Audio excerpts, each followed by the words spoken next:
Ayun, good morning dyan mga kalagabong. Isang mapagpalang araw po sa inyong lahat, araw ng Biyernes ngayon. Ayan, nandito po rin ako sa tabing ilog. Hindi para mag-update, kundi ako yung sobrang nalulungkot ngayon dahil yun nga, nag-chat sa akin nung nakaraan si Idol Fernan, yung may-ari ng bangka, na ay yung bangkero pala, wala na raw siya, nasa Cavite na siya. Kaya ako nabigla ako kahapon nung makachat ko siya kasi hindi niya pala dinala yung mga aso niya. Nakakulong lang doon sa niya, yung doon sa kubo-kubo niya doon sa diyan sa may daungan ng bangka diyan sa Barangay Kalawaan. Kaya ngayon, silip-silip ko kung nakawala pa yung aso kasi kung nakakulong, paano kakain yung mga aso na yun, lalo na yung pinalagaan ko si Sky. Yun, malungkot ngayon kaya parang nalulungkot din ako na wala siya kasi sanay ako pag nandito ako sa tabing ilog. Yan, nakikita ko siya lagi at yung aso na na pinalagaan ko sa kanya, natatanong-tanong ko sa kanya kung ano ng kalagayan ko sana. Kaya sabi ko, hindi ko malaman kung paano ko pupuntahan yan eh.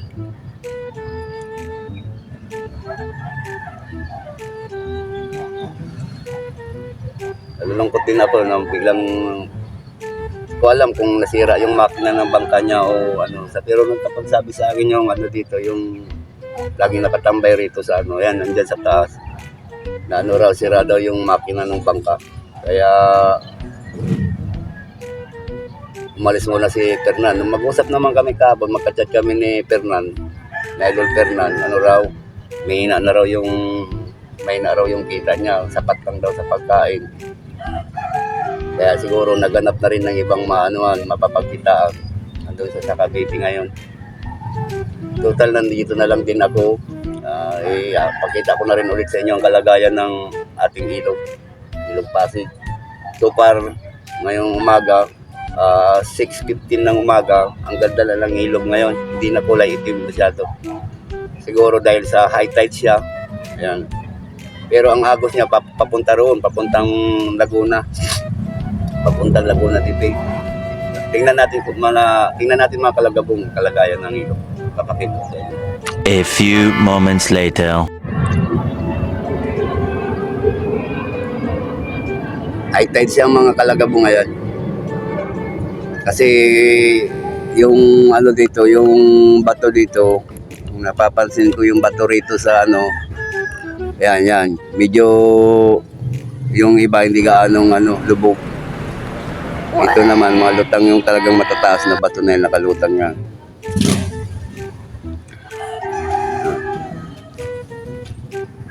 Ayan.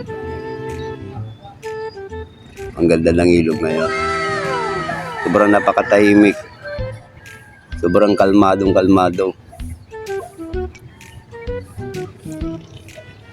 Oh.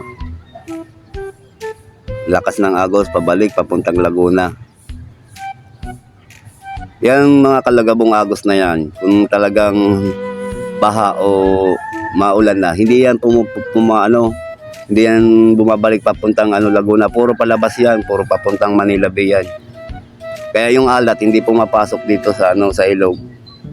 Kasi pag pumasok yung alat na yan dito sa ilog, yung mga tilapia na yan, yung mga tilapia, kanduli o kahit anong isda, nawawala yan dito sa amin. Lalo na pag buwan na ng Marso, Abril, Mayo. Yan, itong Mayo na to.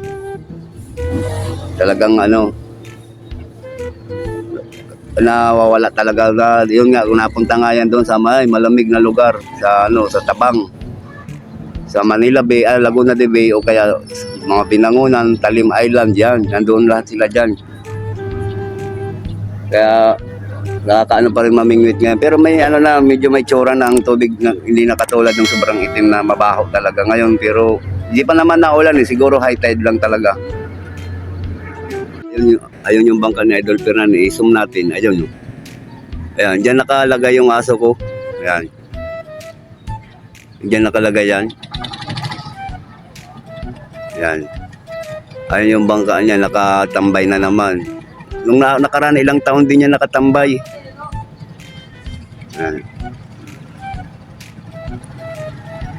Yan ang kubo na yan, ang na yan. Diyan nakaano yung mga aso.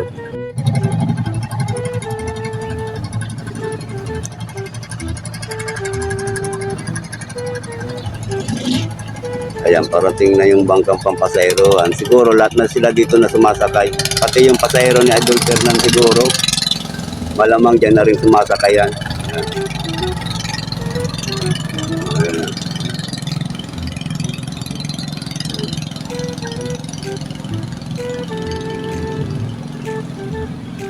Ayan. Kakalungkot rin nga wala na si Idol Fernan. Wala dito na. Kasi pag nagbablog din ako, lagi kong nakakasama yun. Ayan.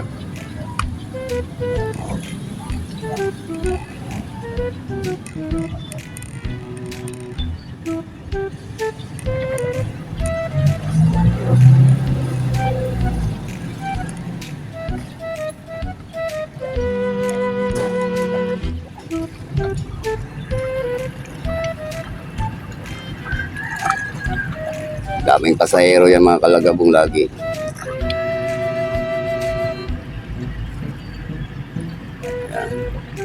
2,000 years later. Nang ko na rin dito sa Batuan. Ay, puro basura na, putik. Puro basura na yan mga kalagabong. Oh. Nako.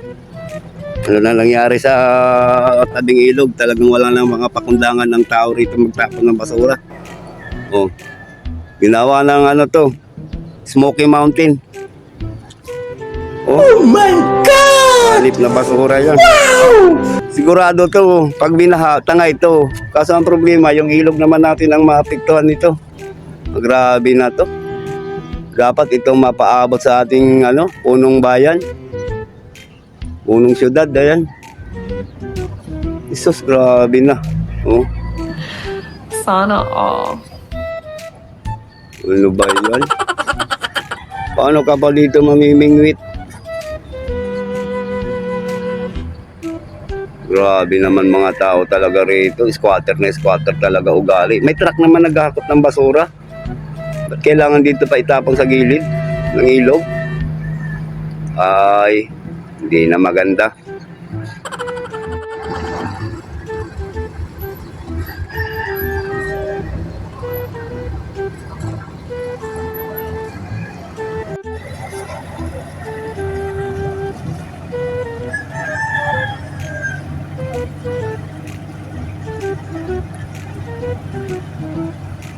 Yun ang agos, oh. Titingnan nyo yung agos, oh. Ang lakas ng agos. Papunta doon sa palabas. Papuntang S.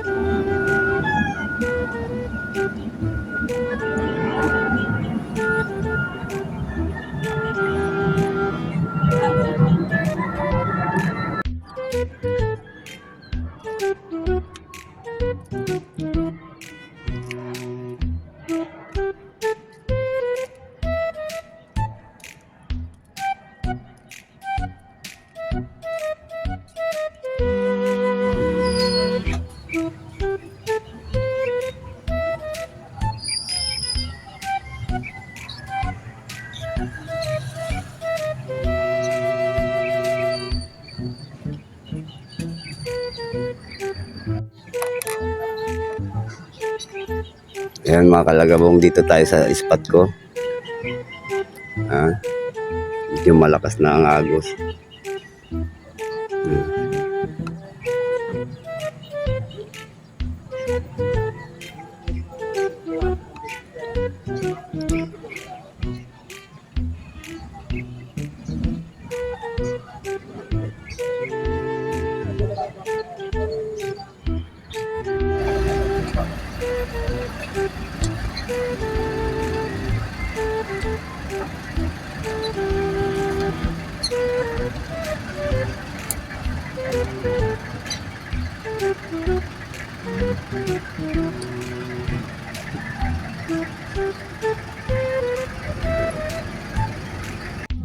Ayun mga kalagabong, hanggang dito na lang ang aking video.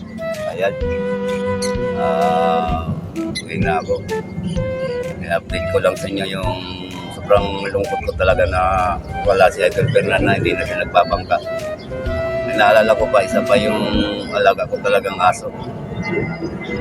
Kung sino nagpapakain doon, sana may mabubuting kalooban na may magpakain doon sa aso. Kaso nakalakto yung kubo, sabi ni Idol Fernando. Bagay may siwang naman yung ano niya, yung kubo niya, pili naman siguro malagyan ng pagkain niya. Hindi ko lang alam kung magta-tricycle ako, dadalhin ng tricycle ko kung iikot ako dito sa Kalawang, kung matatagpuan ko yun kasi di ko rin alam yung daan papunta ron pag dito sa kalsada eh. Ayun mga kalagabong, yan, saka na ako magsha-shoutout mga kalagabong kasi wala pa akong mag-shoutout ngayon. Basta mega love shoutout na lang sa inyong lahat dyan sa mapagpalang araw po, Biyernes. Yan, ingat-ingat po tayo. God bless. Sana gabayan tayo lagi ng ating Panginoon. Bigyan tayo ng kalakasan at masaganang pamumuhay sa araw-araw. Either kahit wala tayo gaanong pera, basta wala lang tayo laging sakit. Lahat po tayo. Gabayan tayo sa lahat ng oras. Maraming salamat sa aking mga viewers dyan. Maraming salamat sa patuloy na pagsuporta, nanonood ng aking video kahit hindi na ako nakakapag-minute. Mararating ko rin po to. Malapit na. Kunting kimbot-kimbot na lang to. Ayun, maraming salamat sa lahat. Pagpalang araw uli. Yan, babu.